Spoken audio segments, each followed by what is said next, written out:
લક્ષ્ય ન્યૂઝ, એક નજર, એક લક્ષ્ય.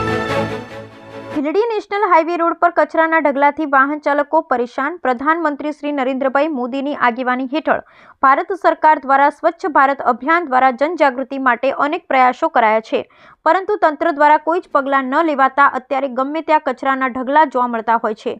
આવા જ ઢગલા ડીસા તાલુકાના ભીલડી ખાતે નેશનલ હાઈવે રોડ પર જોવા મળી રહ્યા છે.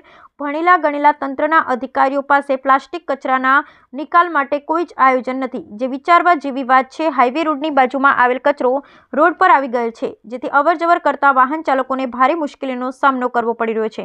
ક્યારેક પવનના લીધે રોડ ઉપર ફેલાઈ જાય છે. એક બાજુ કચરો જ્યારે બીજી બાજુ ગટર ઉભરાતા રોડ પર ચાલવાની જગ્યા ઓછી હોવાથી અકસ્માતનો ભય પણ રહે છે.